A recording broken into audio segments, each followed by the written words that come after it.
All right, let's move on to the second theory called elite overproduction.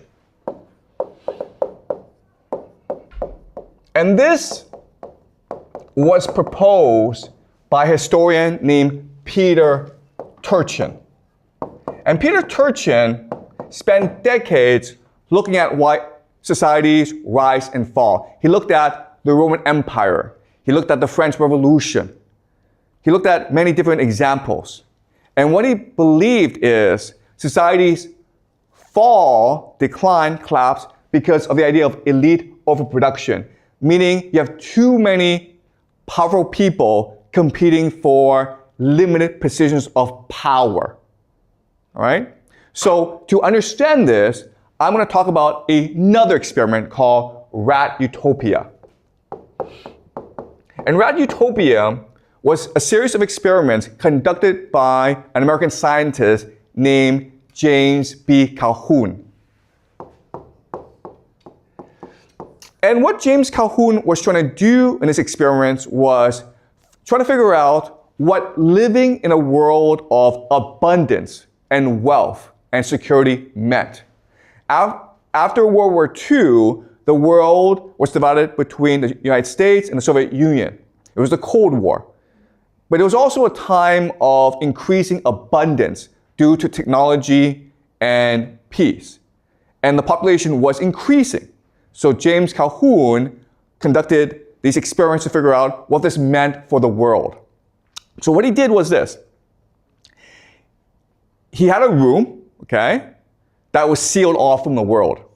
And in the room, he put in food and water and housing for a colony of rats. Maybe like 10 rats at first, but they quickly became 400, 500 rats. And at first, the rats were really happy.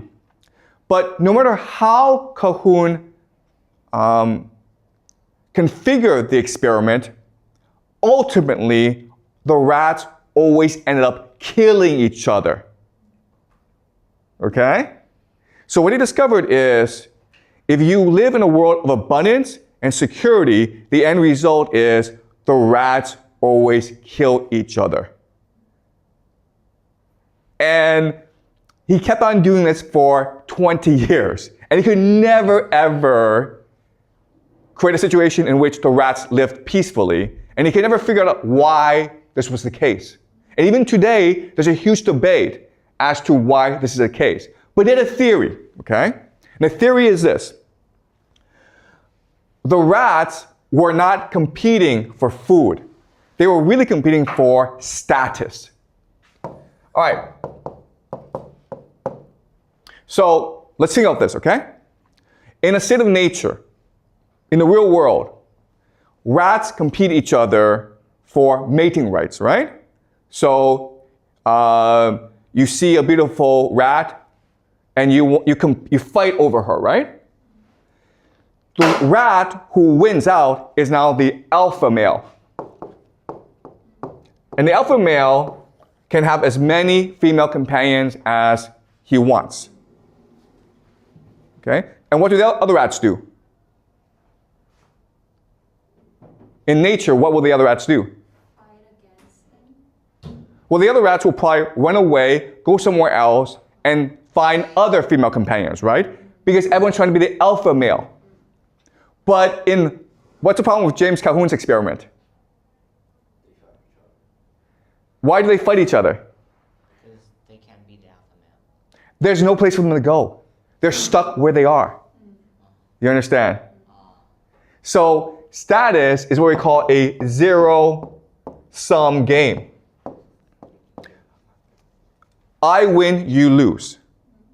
Okay? There can only be one winner. But in nature, if I win, then the other rats run away and try to build their own colony. But in James Calhoun's experiment, there's no place for them to go. And so all that happens is they keep on fighting each other until they die. Okay? And that's the idea of elite overproduction. And that's what Peter Turchin says. The elite, the children of the elite, are always fighting for positions of power. Not normal people, it's the children of the elite. But eventually, the elite have too many children, and there are not enough positions of power.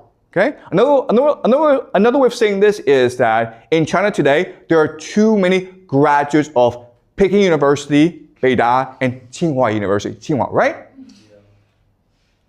They want to be the big boss. They want to have the power, but there's too many of them. Okay? There's no place for them to go. And that leads to conflict in society. And ultimately, what Peter Turchin has discovered is, if that's the case, then elite overproduction will ultimately lead to either war or revolution. It will lead to the collapse of society. And there's no way around this. Okay? That's Peter Turchin. Now I want to go to the third theory. And the third theory is the idea of a civilizational life cycle. And this is proposed by a German philosopher, scholar named Oswald Spengler. And what he argues is that society, culture, civilization, it's no different from a person. As a person, as a human being, we go through a life cycle. We are born, we grow up, we mature, then we die. Right? And there's no way around this. We all have limited life cycles. You can live to 100, you can live to 150, but eventually you'll die. And what also Spengler says is that happens in society as well. And there's nothing anyone can do of this. So let's go over the life cycle for civilization, okay? In the beginning, you are in the village. Then you move to the town. Then you move to the city. Then you develop the megacity. Okay? Not all civilizations will go through the cycle, but the successful ones will go through the cycle. Okay? You start off, so the Romans, right? The Qing dynasty. You start off in a village, then if you're successful in the village, you build a town, then when you're in a town, and you're successful, you defeat other towns and you build a city, and you become a megacity. Okay? And what Oswald Spengler says is, at the height of the civilization must now die. Okay? So let's go over the theory. Well, in the village, life is pretty simple. People work hard. Okay? They are united. They have a collective mentality. Everyone's helping each other. And also, what's really important is lots of babies, right? It's very common for mothers to give birth to 10, 11 kids in a village, right? And the reason why is kids are free labor. So you're incentivized to have as many children as possible.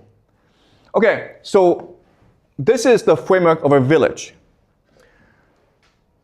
But as you go up the civilization ladder, as you mature as a civilization, what happens is you have increased abstraction. Abstraction is just a fancy word for you're removed from reality. Okay?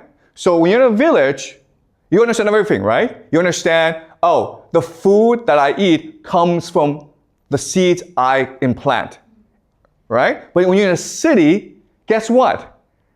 Those drinks you're drinking, you have no idea where it comes from, right? The food you're eating, you have no idea where it comes from. It's all abstract to you. It's all removed from reality. Okay? So in the village, people are engaged in working hard and in helping each other.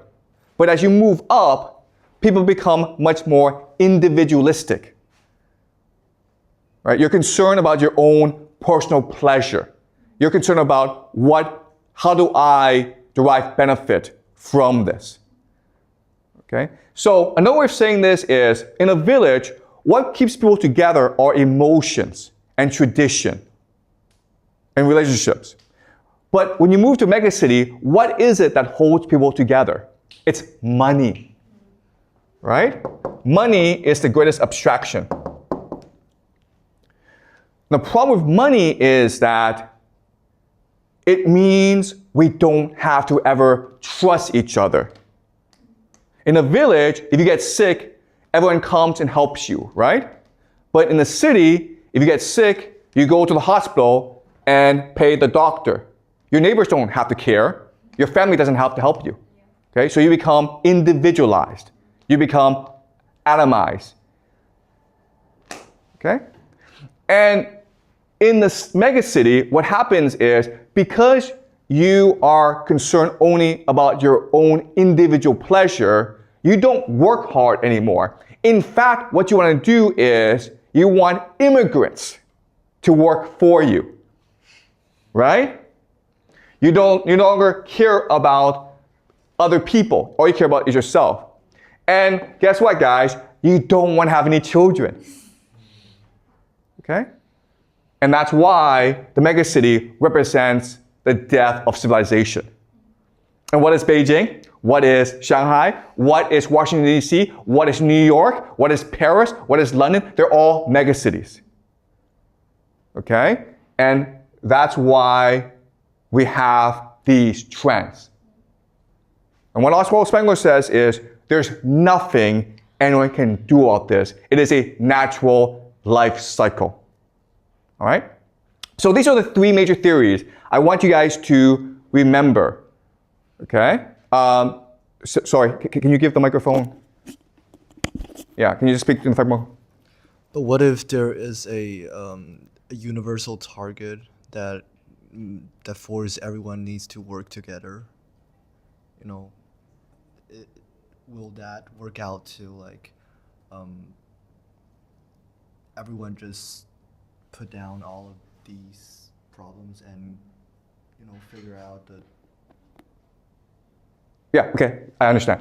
That is a great question, okay? So the question, to rephrase it, okay, is, yeah, but what if there's an external threat, okay? An external threat. If there's an external threat, then surely this system, this life cycle, can be extended, right? And external threats are examples of, hey, let's say there's an alien invasion. Let's just say China's being attacked by the United States, right? And unfortunately, the answer is, it does not matter. Because once you've reached the point of a megacity, first of all, you're so selfish, you're self-absorbed, you are not aware of external threats.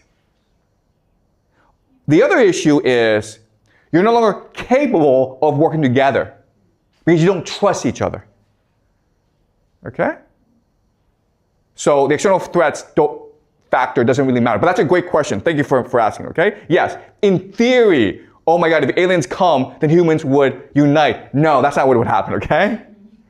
What would happen is certain factions of humans would try to align with the aliens to conquer everyone else.